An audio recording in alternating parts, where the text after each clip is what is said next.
नमस्कार। आज हम स्टार्ट करेंगे BSc part 2 paper 3 application of distribution law.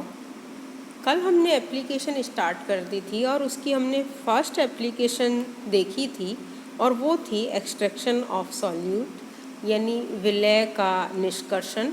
और उसमें हमने ये देखा था कि जब विलय किसी विलयन में विलय है और उसको हम किसी दूसरे ऐसे अमिश्रणीय विलायक के साथ हिलाते हैं जिसमें वो विलय ज़्यादा विलय होता है, तो हम उसको उसके साथ अच्छे से हिलाकर और निष्कर्षित कर सकते हैं। और हमने ये भी देखा था कि हम अगर निष्कर्षण की प्रक्रिया जो है वो अगर किश्तों में निभाते हैं तो हमें विलय ज़्यादा हम निष्कर्षित कर सकते हैं। तो हमने कल निष्कर्षण प्रक्रिया देखी थी और उसके बाद आज हम देखेंगे कि उस विलय के निष्कर्षण में जो है क्या फॉर्मूला हम जनरल फॉर्मूला हम प्रयुक्त कर सकते हैं। तो इसके लिए हम क्या करते हैं कि सबसे पहले निश्चित संख्या में निष्कर्षण के बाद विलयन में रह गए विलय की अनिष्कर्षित मात्रा ज्ञात करते हैं। तो उसके लिए माना कि हमारे पास VML विलयन जो है उस VML विलयन में विलय के W ग्राम उपस्थित है। इसका हम दूसरे विलायक के साथ बार बार निष्कर्षण करते हैं। एक बार में निष्कर्षण के लिए इस विलायक के मान लो VML प्रयुक्त होते हैं। तो प्रथम बार में निष्कर्षण के पश्चात विलयन में विलय के W1 ग्राम अनिष्कर्षित रहते हैं, अनएक्सट्रैक्टेड रहते हैं। तो जो हम वितरण गुणांक लिखेंगे तो अब देखिए जो उसका फॉर्मूला है, हम ये जानते हैं कि फॉर्मूला है CA/CB is equal to K। ठीक है, अब हम CA जो है वो इक्वल टू W1/V है और CB जो है वो equal to W minus W1/v है। तो ये हम इस फॉर्मूला में लगाएंगे तो ये हमारे पास आ गया W1/V divided by capital W minus small w1/v is equal to K। और जब हम इसको सॉल्व करेंगे तो हमारे पास W1 आएगा is equal to capital W multiplied by KV/KV plus small v। अब माना कि अब ये तो फर्स्ट निष्कर्षण हुआ, फर्स्ट एक्सट्रैक्शन हुआ। अब सेकंड टाइम जब हम एक्सट्रैक्ट करते हैं तो उसमें सपोज W2 ग्राम अनएक्सट्रैक्टेड रहा, तो W2 ग्राम जब अनएक्सट्रैक्टेड रहा तो W2 is equal to W1 into KV/KV plus small v, ये हो गया। और हम ये जानते हैं कि जो W1 है वो इक्वल टू, ये वाला फॉर्मूला अपन ने देखा था, is equal to W KV/KV plus v।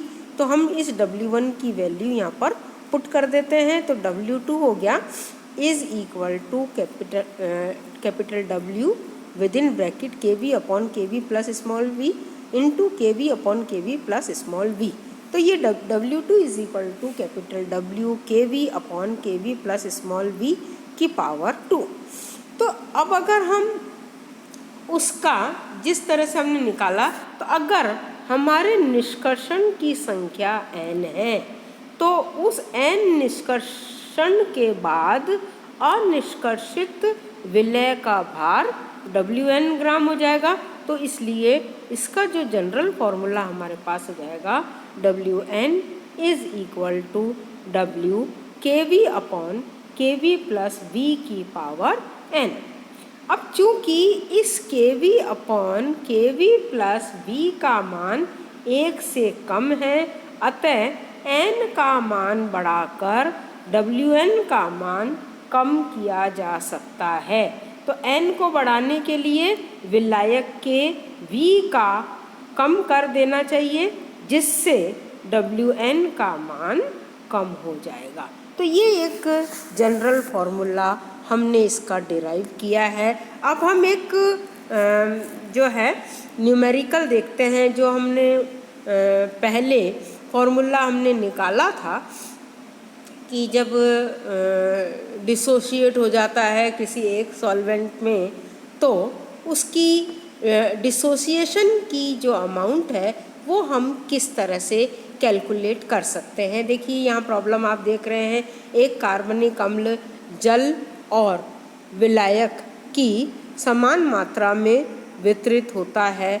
अम्ल जल में वियोजित हो जाता है और अम्ल की जलीय विलयन में सांद्रता है 10 ग्राम पर लीटर और दूसरी परत में उसकी सांद्रता है 1.40 ग्राम पर लीटर और उसका वितरण गुणांक K है 0.20। तो अम्ल के वियोजन की मात्रा ज्ञात करनी है। हमने ये फॉर्मूला देखा था K = C1/C2 और K C विलायक अपॉन H2O = K और K = C1/C2 × 1 - अल्फा। क्योंकि हमने ये देखा था कि जब फेस 1 और फेस 2, उसमें से फेस 1 की कंसंट्रेशन C1 है और उसमें जो सॉल्यूट है वो X है और यूँ कहें XY है, और फेस 2 की जो फेस 2 में ये जो XY है ये डिसोशिएट होकर X और Y देता है। तो जो अनएक्सट्रैक्टेड रहे वो 1 - अल्फा × C2 होगा। ये अपन ने पहले देखा था। तो इसलिए K = C1/C2 × 1 - अल्फा और ऊपर हमारे न्यूमेरिकल में K की वैल्यू दी हुई है 0.20 और इस C1 की कंसंट्रेशन दी हुई है 1.40 और C2 की कंसंट्रेशन दी हुई है 10। तो हम इससे अल्फा कैलकुलेट कर लेंगे। अल्फा निकल के आया 0.30। तो यानी अम्ल के जो वियोजन की मात्रा है वो 30% है। तो ये जो हम इसका एप्लीकेशन देख रहे हैं उसमें इसकी और भी जो एप्लीकेशन है, जैसे डिटर्मिनेशन ऑफ सॉल्युबिलिटी, यानी दो अमिश्रणीय विलायकों में किसी विलय की विलयता का अनुपात वितरण अनुपात के बराबर होगा। ये चीज़ को ध्यान में रखते हुए हम उसकी सॉल्युबिलिटी को डिटरमाइन कर लेते हैं, क्योंकि हम ये जानते हैं कि C1/C2 = S1/S2। और भी जो इसकी अनुप्रयोग है वो है कि विलय का संगुणन।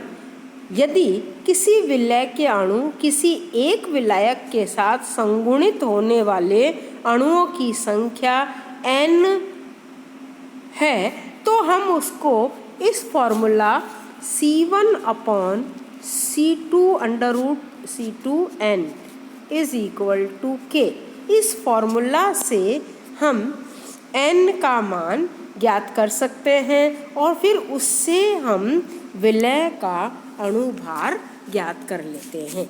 और इसका जो है अनुप्रयोग वो है डीसिल्वराइजेशन ऑफ लेड, यानी रजत युक्त लेड का विरजतीकरण। तो ये पार्क्स प्रोसेस आपको ध्यान होगा, हमने इसमें डीसिल्वराइजेशन ऑफ लेड हमने देखा था।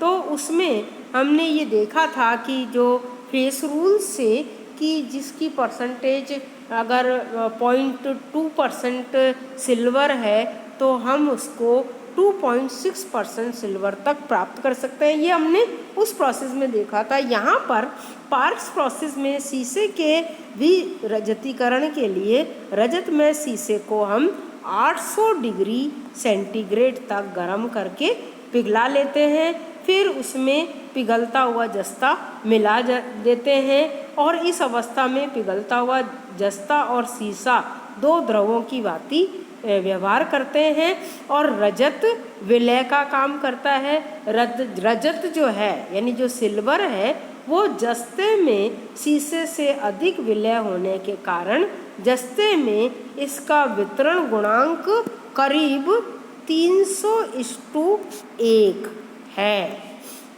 और इस प्रकार रजत भारी शीशे की परत से जस्ते की हल्की परत में आ जाता है। तो इस प्रक्रिया को हम बार बार दोहराकर रजत की लगभग संपूर्ण मात्रा का हम निष्कर्षण कर सकते हैं। और इसके अलावा और भी जो अनुप्रयोग है वो है अवक्षेप का धोना, यानी भारात्मक विश्लेषण में अशुद्धियों को दूर करने के लिए अवक्षेप को एक ही भार में संपूर्ण धोवन द्रव या जल से धोने की अपेक्षा द्रव की थोड़ी थोड़ी मात्रा से कई बार धोया जाता है। तो ये जो इसके अलावा एक और अनुप्रयोग है इसका कि लवण के जल अपघटन की मात्रा को भी हम ज्ञात कर सकते हैं। देखिए, जो अगर लवण किसी प्रोसेस में उसका अपघटन हो जाता है तो उसको भी हम ये फॉर्मूला H2C/1 - H = KH, इस फॉर्मूला से हम उसका जो है जल अपघटन की मात्रा को हम निर्धारित कर सकते हैं। तो यहाँ पर क्योंकि H क्या है, उसके जल अपघटन की मात्रा है, तो इस फॉर्मूला से हम लवण के जल अपघटन की मात्रा को निर्धारित कर सकते हैं। तो ये सारी हमने अनुप्रयोग देखी हैं जिनको आप एक बार अपनी बुक से अच्छे से पढ़ के समझ लेना। Thank you.